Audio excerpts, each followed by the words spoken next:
Hello friends, मेरा नाम है दीपक और मैं आप सभी का वेलकम करता हूं अपने इस यूट्यूब चैनल पर, जहां हम 11th क्लास की जो है फिज़िक्स को स्टडी कर रहे हैं। और ये मेरा फोर्थ वीडियो है। बाकी 3 वीडियोस में मैंने फिज़िक्स का इंट्रोडक्शन दिया था और लास्ट टू वीडियोस में मैंने बताया था कि हर चैप्टर में जो है फिज़िक्स के क्या इम्पोर्टेंट है और क्या उनके एप्लीकेशंस है। हर चैप्टर का इंट्रोडक्टरी पार्ट था वो हमने किया है। जैसे काइनेमैटिक्स किया था, उसमें मोशन से रिलेटेड लॉज ऑफ मोशन और थर्मोडायनेमिक्स, ग्रेविटेशन, हर चैप्टर को जाना था कि किस चैप्टर में क्या चीज़ है और एनालाइज किया था उसकी एप्लीकेशंस एवरीडे लाइफ में क्या है, उसके यूजेस क्या हैं।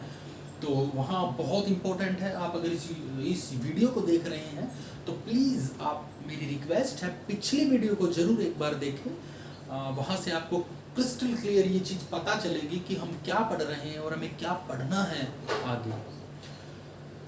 तो इस वीडियो में हम चैप्टर स्टार्ट करेंगे आज। यूनिट जो है फर्स्ट यूनिट काइनेमैटिक्स से हम स्टार्टिंग करेंगे और काइनेमैटिक्स यूनिट का चैप्टर 1 जो है हम स्टार्ट करेंगे आज। जी हाँ, मैंने जैसा कि आपको बताया है अपनी पिछली वीडियो में इंट्रोडक्शन पार्ट में कि काइनेमैटिक्स क्या है।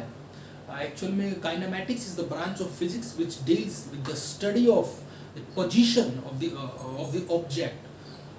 जो ऑब्जेक्ट की पोजीशन की हमें पोजीशन के बारे में बताता है एग्जैक्टली। और मोशन से रिलेटेड जितना भी जो हम स्टडी करते हैं काइनेमैटिक्स का पार्ट है।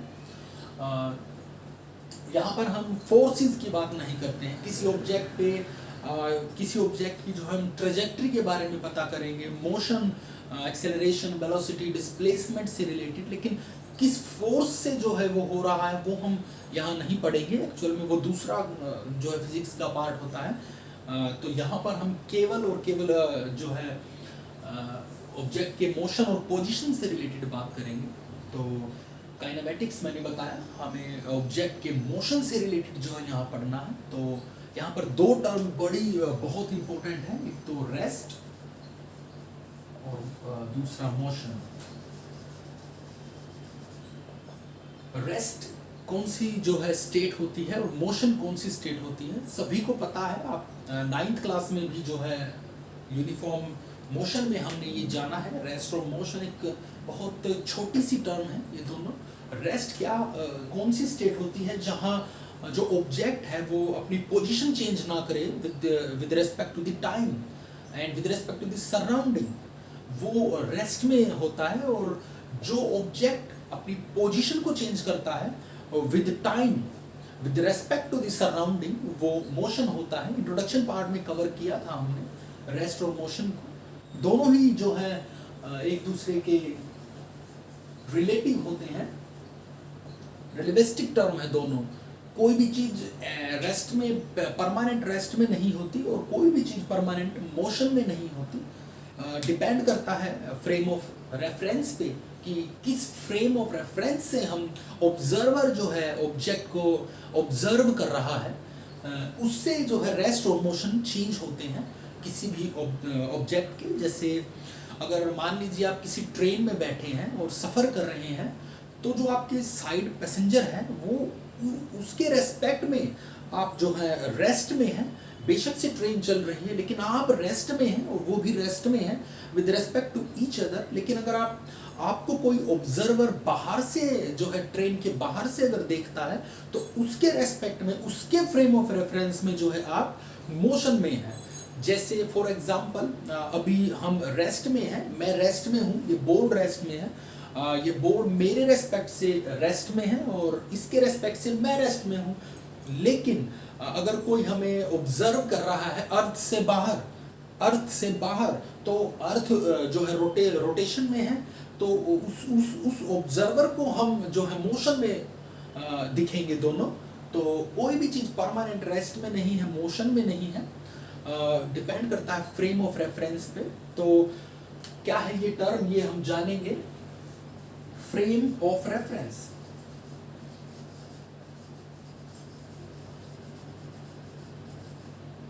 फ्रेम ऑफ रेफरेंस क्या है कि 3 कोऑर्डिनेट एक सिस्टम है जहां पर एक ऑब्जर्वर होता है। जैसे मैं आपको बता दूं,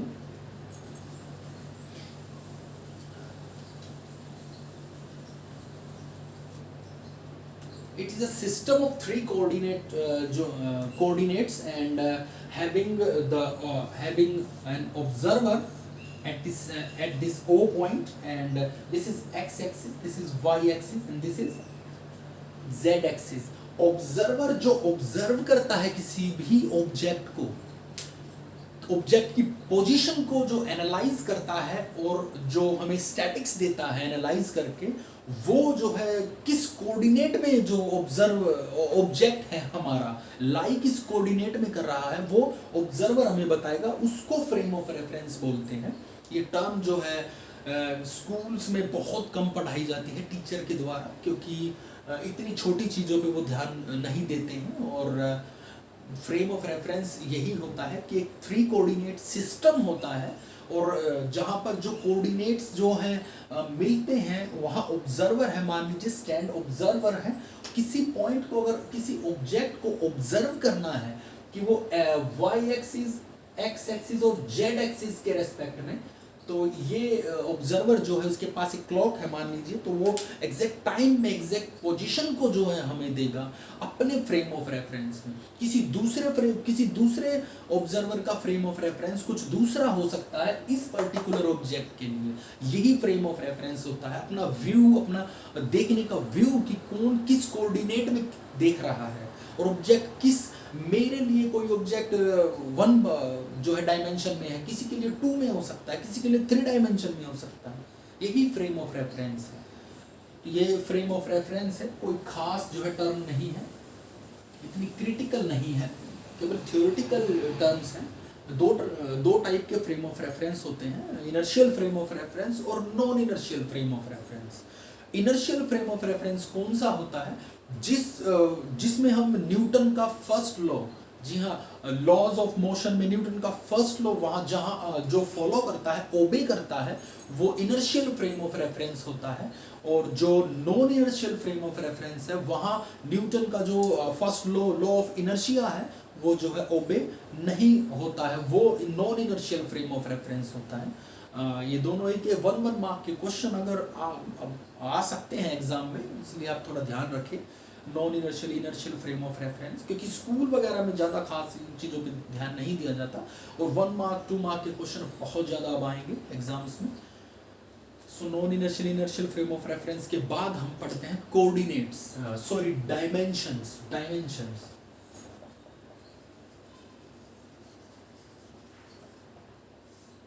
प्लीज़ मेरी जो है इस पे ना जाए, मिस्टेक जो है हो सकती है थोड़ी बहुत लिखने में।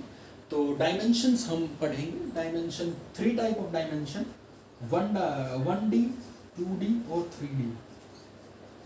यहाँ पर केवल हम 3 डायमेंशंस की बात करेंगे। डायमेंशंस बहुत सारे होते हैं, और 4th डायमेंशन भी है, एक टाइम का डायमेंशन, और स्ट्रिंग थ्योरी के हिसाब से यहाँ 11 जो है डायमेंशंस हैं। आप अभी 11th क्लास में हैं, तो 3D समझना भी आपके लिए बहुत मुश्किल है, क्योंकि कहने को तो कुछ भी पार्ट नहीं है। अगर आप धीरे धीरे आगे बढ़ेंगे, जैसे 11th के बाद 12th है, कॉलेज है, फिर ग्रेजुएशन, नॉन ग्रेजुएशन, तो कुछ भी नहीं लगेगा आपको डायमेंशंस। लेकिन फिलहाल आपके लेवल से अगर मैं पढ़ाऊँ तो बहुत बड़ी बात है, आपको इतनी आसानी से समझ में नहीं आता है। 1 डायमेंशन क्या होता है?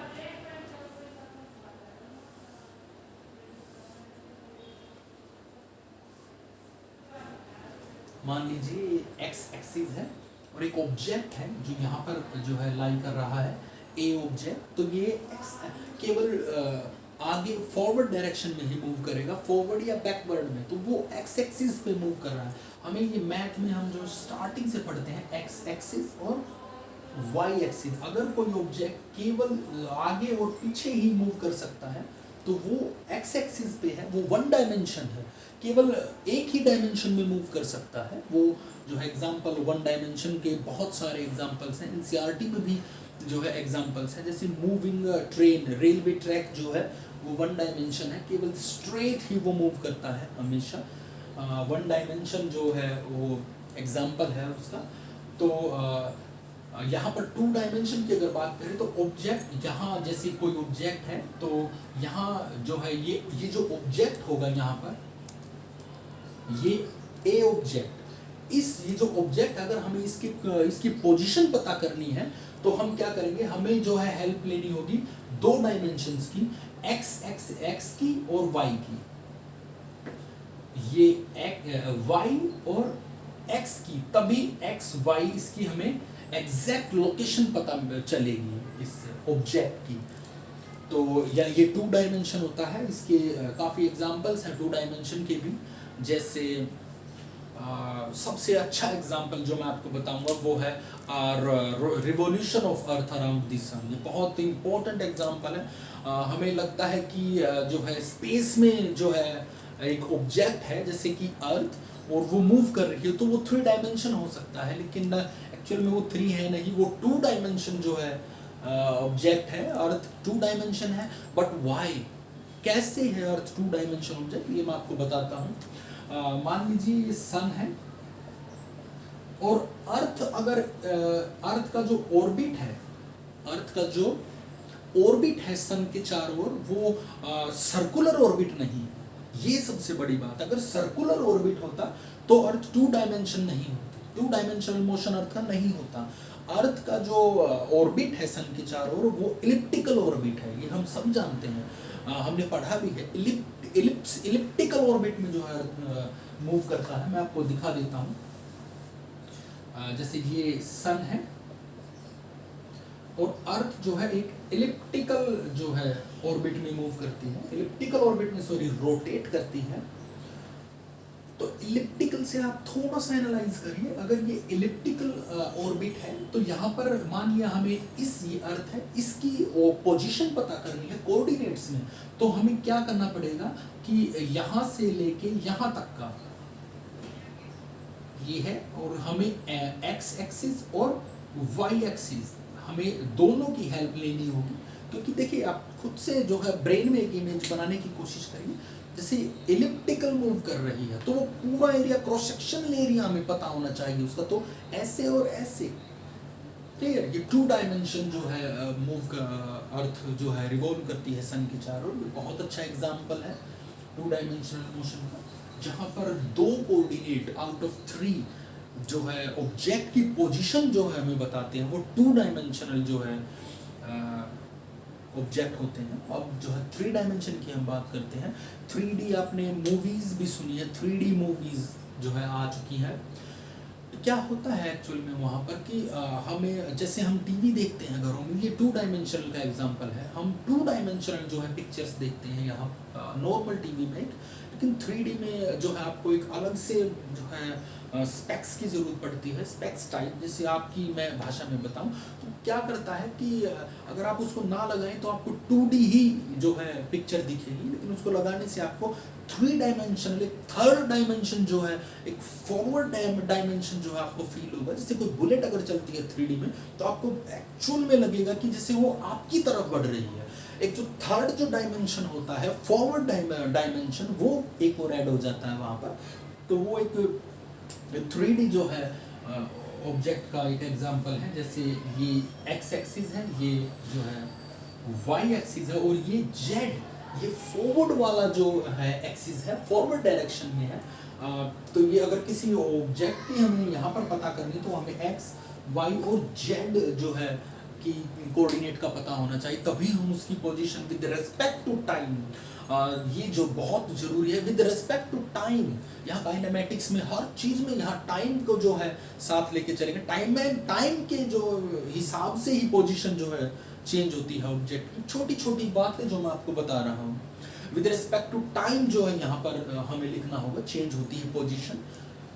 ये 1 डायमेंशन, 2 डायमेंशन, 3 जो है डायमेंशन मैंने अभी आपको बताया है। तो जैसे 3 डायमेंशन का एग्जांपल, काइट, जो हम पतंग उड़ाते हैं, वो 3 डायमेंशनल है, वो अप डाउन भी जा सकती है, वर्टिकली और हॉरिजॉन्टली भी, और साथ में जो उसका 3rd डायमेंशन हमसे जो है थ्रेड से अटैच होता है, वो 3D जो है एक मोशन है। तो ये डायमेंशंस जो है आप बहुत ध्यान रखिए इनको, इनके एग्जांपल 1 मार्क के जरूर जो है आते हैं एग्जाम्स में। तो फ्रेम ऑफ रेफरेंस मैंने बता दिया, और डायमेंशंस बहुत अच्छे से मैंने रेस्ट और मोशन को एक्सप्लेन किया एक सिंपल लैंग्वेज में, इंग्लिश में नहीं, हिंदी में, सिंपल लैंग्वेज में। हर स्टूडेंट को ये एक्चुअल में पता होना चाहिए कि फिजिक्स क्या है और कैसे उसके डेफिनेशंस क्या बनती हैं। और लिखने को तो आप लिख दोगे अपनी लैंग्वेज में, इंग्लिश में भी, लेकिन आप समझिए, यहाँ समझने की भाषा अपनी ही भाषा है, जो इजी होगा वही समझने में आसानी होगी। तो रेस्ट और मोशन को समझा, उसके बाद हमने फ्रेम ऑफ रेफरेंस को जाना, क्या होता है फ्रेम ऑफ रेफरेंस, और उसके बाद डायमेंशंस को। अब यहाँ पर एक बहुत जो है इम्पोर्टेंट टॉपिक है जहाँ हम जानेंगे पोजीशन से रिलेटेड स्ट्रेट लाइन पाथ कैसे ट्रेवल होता है, स्ट्रेट लाइन पाथ कैसे ट्रेवल होता है। जी हाँ, थोड़ा सा आपको समझना होगा इसको। जैसे स्ट्रेट लाइन पाथ की मैं बात करता हूँ, ये थोड़ा सा motion in a straight line है। आपको यहाँ पर टाइम और पोजीशन दोनों को ही एनालाइज करना होगा। पहले मैं आपको बताऊंगा टाइम के बारे में, टाइम का ओरिजिन, टाइम की यूनिट, और कैसे जो है टाइम हम शिफ्ट करते हैं काइनेमेटिक्स में। तो स्टार्ट करते हैं। टाइम एक्चुअल में क्या है कि x को जो है हम पोजीशन डिस्टेंस से डिनोट करेंगे, पोजीशन से डिनोट करेंगे, और t को हम टाइम से डिनोट करेंगे। यहाँ पर t को टाइम से और x को पोजीशन से। ओके, ये एक पाथ है हमारा स्ट्रेट लाइन पाथ, जैसा कि टॉपिक ही स्ट्रेट लाइन पाथ है। यहाँ पर जो है ऑब्जर्वर है O पे, ऑब्जर्वर यहाँ, सॉरी, यहाँ पर जो है ऑब्जर्वर है, ओके, और यहाँ A पॉइंट, ये पॉइंट B, और ये पॉइंट है C। लेट्स से सपोज ये C है। यहाँ पर अभी टाइम हमारा 0 है, फिलहाल हमारा टाइम 0 स्टार्ट नहीं हुआ है, या यहाँ अभी मोशन स्टार्ट नहीं हुआ, या ये कहें कि जब ऑब्जर्वर ने ऑब्जर्व करना चाहा, ऑब्जर्व करना स्टार्ट किया, वो पॉइंट है। अभी टाइम इलेप्स ही नहीं हुआ, तुरंत मैंने अभी ऑब्जर्व करना स्टार्ट किया है जस्ट, तो अभी टाइम बिल्कुल भी इलेप्स नहीं हुआ है, तो टाइम 0 है। तो यहाँ पर let's say time suppose t equal to 2 है, यहाँ पर t इक्वल टू मान लिया 4 है, और यहाँ पर t इक्वल टू 5 है।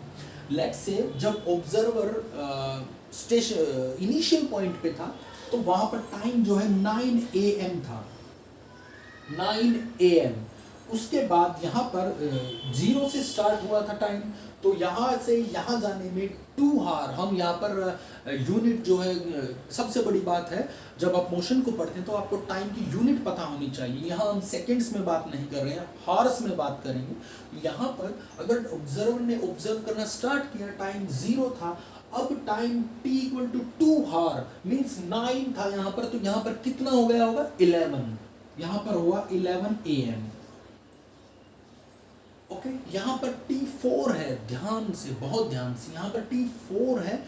हम केवल इनिशियल पॉइंट से स्टार्ट करेंगे, और यहाँ पर ओरिजिन से हम स्टार्ट करेंगे। यहाँ पर तो ओरिजिन टाइम 0 से टाइम T4 हुआ है, तो 9 में +4 करना होगा हमें यहाँ पर, तो ये 1 जो है PM बनेगा यहाँ पर 1 PM, और T0 से 5 यहाँ पर 2 PM बनेगा।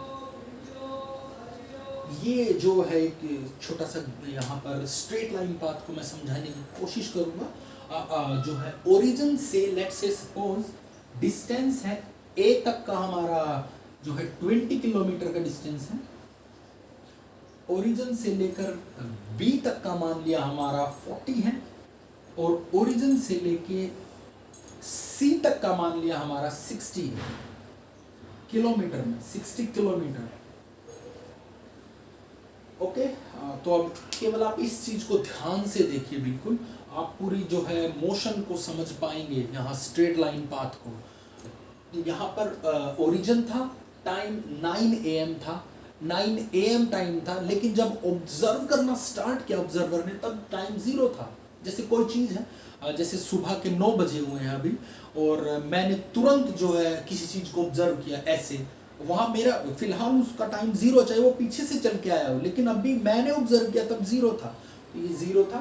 तब मैंने दोबारा ऑब्जर्व किया, यहाँ ए पॉइंट पे वो पहुंचा, 11 हो गया, तो it means time T2 2 hour increment, origin से T4 1 PM, ओरिजिन से T5 2 PM। आप समझिए 20 40 60 ये डिस्टेंस उसने जो है ट्रेवल किया है, ये डिस्टेंस की हम यहाँ बात कर रहे हैं। तो इसके बाद क्या है हम जानेंगे। तो इससे हमने क्या मान लिया, एक दूसरी जो है हम बनाते हैं एक और, यहाँ पर लेट्स से हम अब अपना ओरिजिन शिफ्ट कर रहे हैं, हम अपना ओरिजिन शिफ्ट करेंगे।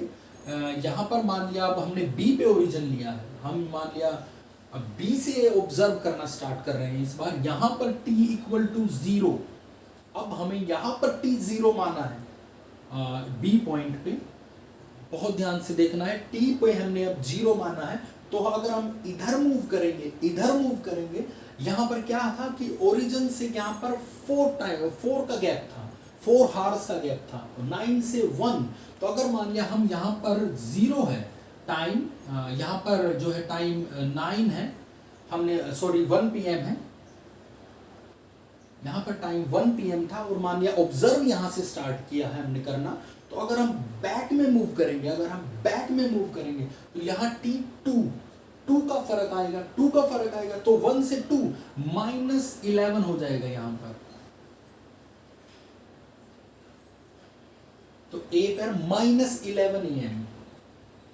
आप समझ रहे हैं मैं क्या कह रहा हूं, T-2 गया है, यहाँ पर T-4 जाएगा, यहाँ से यहाँ 4 था, अब यहाँ पर अगर ओरिजिन मानेंगे हम, तो यहाँ का टाइम तो -4 में जाएगा, तो ये क्या हो जाएगा, सॉरी ये 1, हाँ यहाँ पर हो जाएगा -9 AM, T equal to 0, means back में टाइम जा रहा है। ये माइनस जो है यहाँ पर केवल और केवल ये शो कर रहा है कि टाइम जो है पीछे की तरफ गया है, ये नहीं है कि टाइम कभी नेगेटिव में नहीं होता। आप सबको पता है ये माइनस का साइन केवल ये इंडिकेट कर रहा है कि ये पहले का टाइम है, तो यहाँ का टाइम पॉजिटिव ही रहेगा, C सेम T, और यहाँ पर 2 PM ही रहेगा, और 1 से लेके 2, यहाँ पर 1, अब यहाँ पर 1 होगा 1, क्योंकि एक 1 हार ही लैप्स हुआ है यहाँ पर 2 आवर्स बैक में थे, ये 2 मानेंगे, यहाँ पर जो है ये ऐसे था, तो डिस्टेंस भी ऐसे ही यहाँ पर डिफरेंशिएट करेगा। यहाँ पर 20 किलोमीटर था, यहाँ पर 40, इट मींस बी तक जाने में कितना टाइम लगेगा, टोटल 60 किलोमीटर, क्योंकि 20 ये था और 40 ये था, तो टोटल 60 लगेगा। ओरिजिन से अगर आप सी पे जा रहे हो तो टाइम आपको 60 + 60 120 के लगेगा, सॉरी डिस्टेंस आप 120 किलोमीटर का ट्रेवल करेंगे। और अगर बैक में जाएंगे आप, ओरिजिन हमने बी पे 0 माना था, बैक में जाएंगे तो टाइम डिस्टेंस भी ऐसे ही शिफ्ट करेगा, डिस्टेंस भी माइनस में शिफ्ट होता जाएगा, यहाँ से यहाँ तक का डिस्टेंस माइनस में शिफ्ट होगा, जो कि कितना डिस्टेंस था 20, यहाँ पर 40, तो 40 - 20, तो यहाँ से यहाँ गए तो -20 किलोमीटर, यहाँ से यहाँ पर जाओगे तो -40 किलोमीटर। आप समझ रहे हैं मैं क्या कह रहा हूँ। तो कुछ है यहाँ पर लाइनें, जैसे आप ओरिजिन जो है कहीं पे भी शिफ्ट कर सकते हैं टाइम एक्सिस पे। ये पहला पॉइंट जो है मैं बताना चाह रहा हूँ कि टाइम के एक्सिस पे ओरिजिन को आप कहीं पे भी शिफ्ट कर सकते हैं। यहाँ पर था, यहाँ पर शिफ्ट कर सकते हैं, यहाँ पर कोई जो है चेंज नहीं होगा, कुछ भी चेंज नहीं होगा, ना ही कुछ भी चेंज नहीं होगा, जितना टाइम इलैप्स हुआ उतना ही रहेगा। केवल साइन इंडिकेशन हमें ध्यान रखना होगा। साइन इंडिकेशन का मतलब क्या है कि अगर आप ओरिजिन से राइट साइड में मूव करते हैं तो पॉजिटिव साइन रहेगा हमेशा। जैसे हम ओरिजिन से यहाँ पे मूव किया था तो मैंने यहाँ पॉजिटिव ही रखा है 2 PM, नेगेटिव नहीं। लेकिन जैसे ओरिजिन से लेफ्ट में अगर हम मूव करेंगे तो साइन चेंज हो जाएगा, माइनस का साइन। ये हमें ये बताएगा कि हम बैक में जो है मूव करेंगे। हमारी ये पोजीशन है फिलहाल, और मैंने ऑब्जर्वर ने जो ऑब्जर्व किया यहाँ इस पॉइंट से किया, तो पीछे का टाइम क्या होगा ये यहाँ से उसका आइडिया लगाएगा यहाँ पर। तो यही है, राइट साइड में आप ओरिजिन से राइट में मूव करेंगे तो हमेशा साइन पॉजिटिव ही रहेगा, लेफ्ट में मूव करोगे तो माइनस का साइन हो जाएगा। तो यही जो है हम इसमें जानेंगे, तो यही है। और हमने यहाँ पर टाइम की सेकंड जो है यूनिट होती है, और लेकिन यहाँ पर हम हावर्स में ले रहे हैं टाइम को, और इतना ही है स्ट्रेट लाइन पाथ जो है टाइम में। अगर पोजीशन की बात करेंगे, स्ट्रेट लाइन पोजीशन की अगर हम यहाँ पर बात करेंगे, तो यहाँ पोजीशन में क्या आएगा, सेम रहेगा, सब कुछ बिल्कुल सेम रहेगा। टाइम का एक्सिस नहीं होगा, तब ये डिस्टेंस का एक्सिस होगा। अब फिलहाल ये टाइम का एक्सिस था, इस एक्सिस पे टाइम चल रहा था हमारा, तब ये जो है डिस्टेंस का एक्सिस हो जाएगा, पोजीशन एक्सिस हो जाएगा। और राइट में वही पॉजिटिव लगेगा मूव करने में, लेफ्ट में नेगेटिव में लगेगा। सेम प्रोसेस जो है यहाँ लगेगा। पोजीशन के एक्सिस पे आप पोजीशन ओरिजिन को वहाँ भी शिफ्ट कर सकते हैं, नो मैटर, कुछ भी फर्क वहाँ पर ओरिजिन शिफ्ट करने से नहीं जो है गिरने वाला।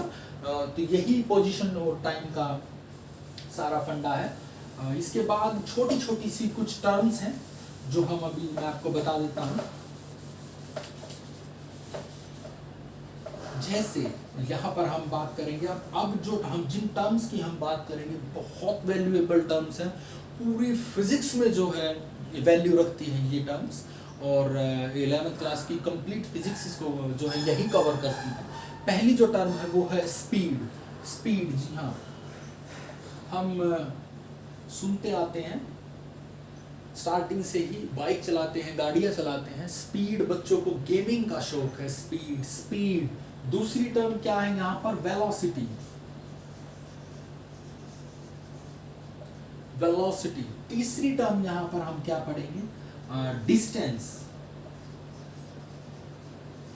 फोर्थ टर्म पढ़ेंगे डिस्प्लेसमेंट, और फिफ्थ और बहुत इंपॉर्टेंट जो टर्म होगी वो हमारी होगी एक्सेलरेशन।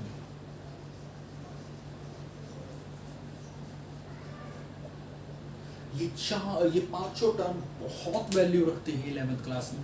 12th में कोई भी फिजिक्स हो, ये बेस है फिजिक्स का, यहाँ से जो है ये बेस है।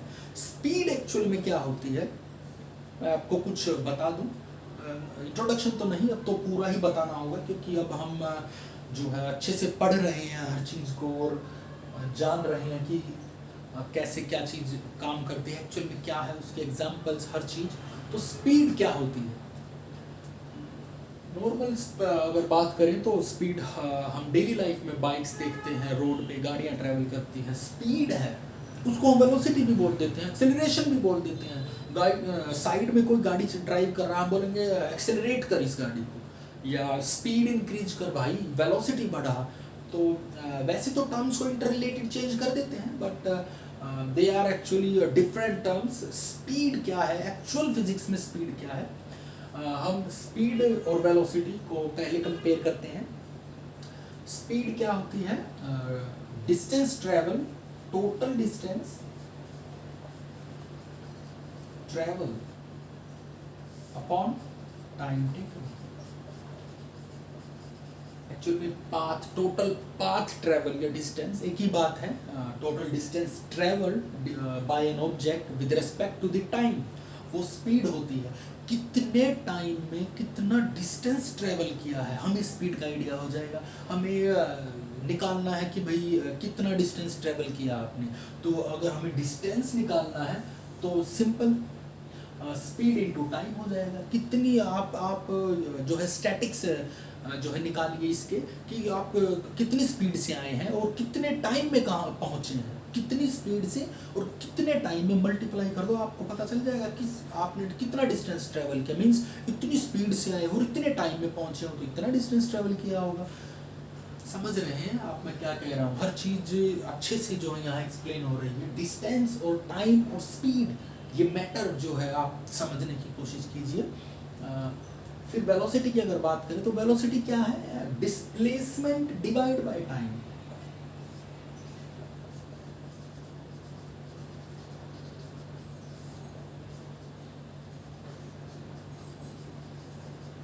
डिस्प्लेसमेंट पर यूनिट टाइम जो है वेलोसिटी का फॉर्मूला है। यहाँ पर दोनों ही सेम डायमेंशन है दोनों का। हम डिस्टेंस और डिस्प्लेसमेंट को जानेंगे क्या है, क्योंकि डिफरेंस जो है टाइम तो यहाँ पर सेम है, लेकिन डिस्टेंस और डिस्प्लेसमेंट में फर्क आ रहा है। वही स्पीड और वेलोसिटी में जो है डिफरेंस पैदा कर रहा है। Speed is a scalar quantity. Speed क्या है? एक स्केलर क्वांटिटी है। क्यों? क्योंकि डिस्टेंस एक स्केलर है, डिस्टेंस एक स्केलर क्वांटिटी है जिसका मैग्नीट्यूड है लेकिन डायरेक्शन नहीं है। जी हाँ, डिस्टेंस की कोई डायरेक्शन नहीं है, आप ट्रैवल कर रहे हैं, नो डायरेक्शन डिस्टेंस, आप जिगजैग में मूव कर रहे हैं या कैसे भी मूव कर रहे हैं, वो डायरेक्शन नहीं। डिस्प्लेसमेंट की पर्टिकुलर डायरेक्शन है। डिस्प्लेसमेंट क्या है? मिनिमम जो हम डिस्टेंस ट्रेवल करते हैं, the distance, the difference between the final position to the initial position is the displacement. और अगर मैं आपको बहुत इजी टर्म में बताऊं तो क्या है डिस्प्लेसमेंट? क्या है, सॉरी, डिस्टेंस क्या है? डिस्टेंस है actually path covered by the object. जितना जो है actual path, total path travel किया है किसी ऑब्जेक्ट ने, वो डिस्टेंस है। लेकिन मिनिमम पाथ जो होता है, मिनिमम डिस्टेंस जो कवर करना है, वो क्या है? वो डिस्प्लेसमेंट है। जैसे फॉर एग्जांपल, अब भी क्लियर हो जाएगा, बिल्कुल क्रिस्टल क्लियर। बिल्कुल आपको जो है यहां से यहां पर जाना है, मान लीजिए डिस्टेंस है 1 किलोमीटर का, 1 किलोमीटर का डिस्टेंस है, पॉइंट ए से पॉइंट बी पे आपको जाना है। तो इसके बहुत सारे जो हैं रास्ते हैं जाने के। पहला, आप जिगजैग में जाइए। अगर आप फ्री हैं घर से फ्री हैं तो ऐसे जाइए, या स्ट्रीट से होके जाइए, ऐसे चले जाइए, या फिर ऐसे चले जाइए, कैसे भी जाइए, ये डिस्टेंस है। Total path means total path आप ट्रैवल करके जाएंगे, उसके घर जाएंगे पहले, उसके फिर मार्केट जाएंगे। तो वहाँ चाहे मार्केट आपके घर के पास ही हो, अगर आप कहीं से होके आ रहे हैं तो वो टोटल को कवर करके डिस्टेंस को, वो डिस्टेंस होता है total path travel by the body, by an object. Clear? और डिस्प्लेसमेंट, इस केस में डिस्प्लेसमेंट क्या है? ए से लेके बी तक का the shortest distance between the two points, two positions, initial and final, वो मिनिमम डिस्टेंस जो है डिस्प्लेसमेंट होता है। ये डिस्प्लेसमेंट है 1 किलोमीटर का ही जो है डिस्प्लेसमेंट है। डिस्टेंस कितना भी हो सकता है, कितना भी इनफाइनाइट, आप कैसे भी जो है मूव करिएगा, वो टोटल पाथ डिस्टेंस हो जाएगा। ये डिस्प्लेसमेंट है, the shortest distance between the two points. और एक्सेलरेशन को भी हम जानेंगे, एक्चुअल में क्या है जो है dv/dt, change in velocity per unit time जो है एक्सेलरेशन हमारा होता है। एक्सेलरेट कर, इट मींस क्या है? एक्सेलरेशन क्या है? भाई अपनी वेलोसिटी को इंक्रीज कर विद रिस्पेक्ट टू टाइम।